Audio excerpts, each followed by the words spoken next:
Today we are going to begin using Autodesk Inventor Pro.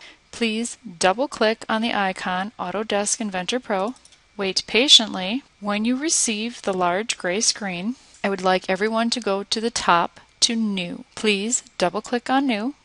Inside of New, we have a drop-down text box which allows us to create all kinds of different things. We can create parts, two-dimensional and three-dimensional objects. We can be creating assemblies. We will be doing drawings. We also have a presentation mode. I would like everyone to go to Standard IPT. Make sure that you are selecting Standard IPT and not the first option of sheet metal. Standard IPT.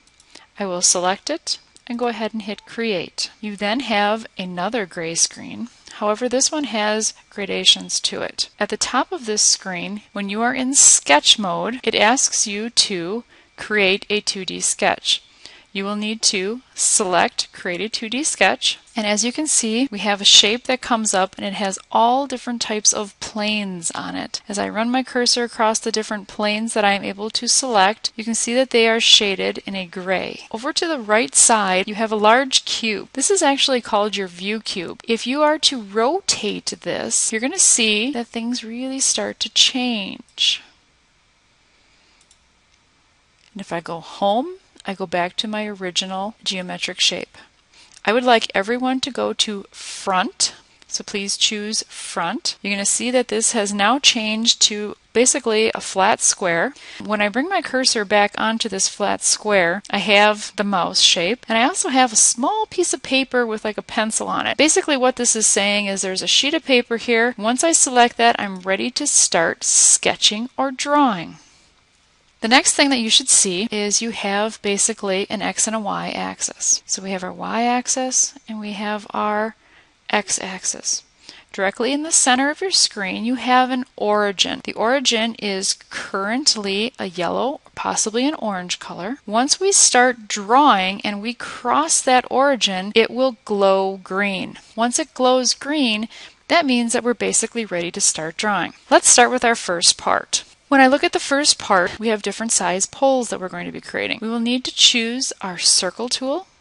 Once I come onto my sketch plane, I am going to cross that origin. As soon as I cross that origin, do you see that it glows green? That means that the center of my circle is now directly on that origin. We will start each part on that origin so that we always have a reference point. Once it is glowing green, I am going to click once. I am then going to drag my mouse out and you can see that the circle begins to follow me. The circle that we are asked to create has a 4-inch diameter. Now I could drag this out to the point where it says 4 inches, or I can type in 4 and hit enter.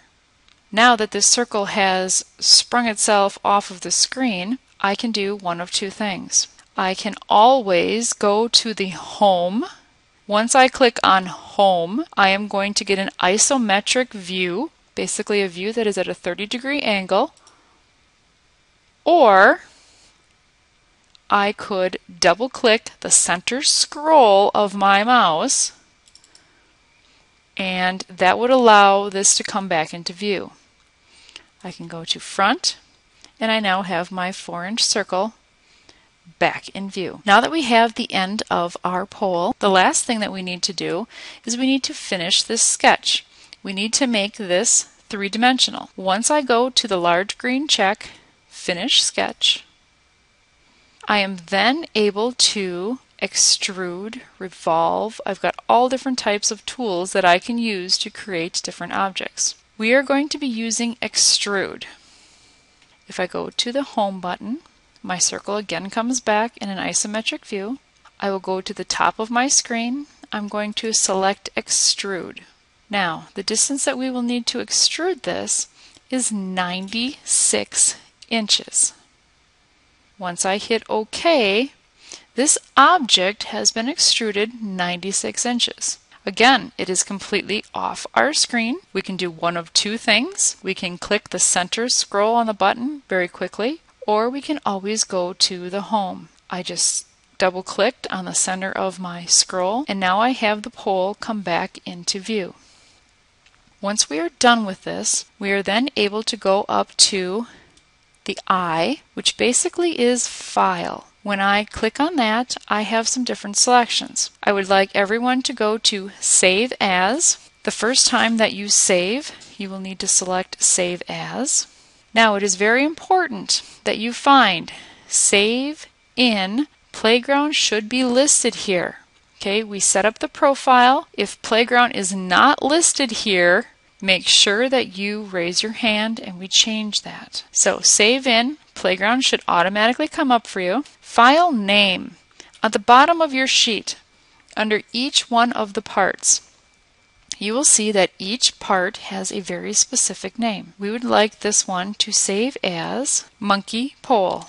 Once you have the correct file name typed in, you will then hit Save. Never save as Part 1, Part 2, Part 3, whatever comes up. Those are default settings. What will become confusing if you save as Part 1, Part 2, and then you go into maybe your furniture design, you begin saving as Part 1, Part 2, it'll become very confusing and you will not have the correct parts being brought in when we get to the assembly portion of the project. Go ahead and hit Save, and there is your part. To begin a new part, you should simply exit out. There are two X's. One is a red X that says Close. The other is simply the white X on the gray gradation screen that says Close. If I hit Close here, I am still an Inventor. I have not exited out of the entire program. I now have the option to go back into New, create a standard IPT,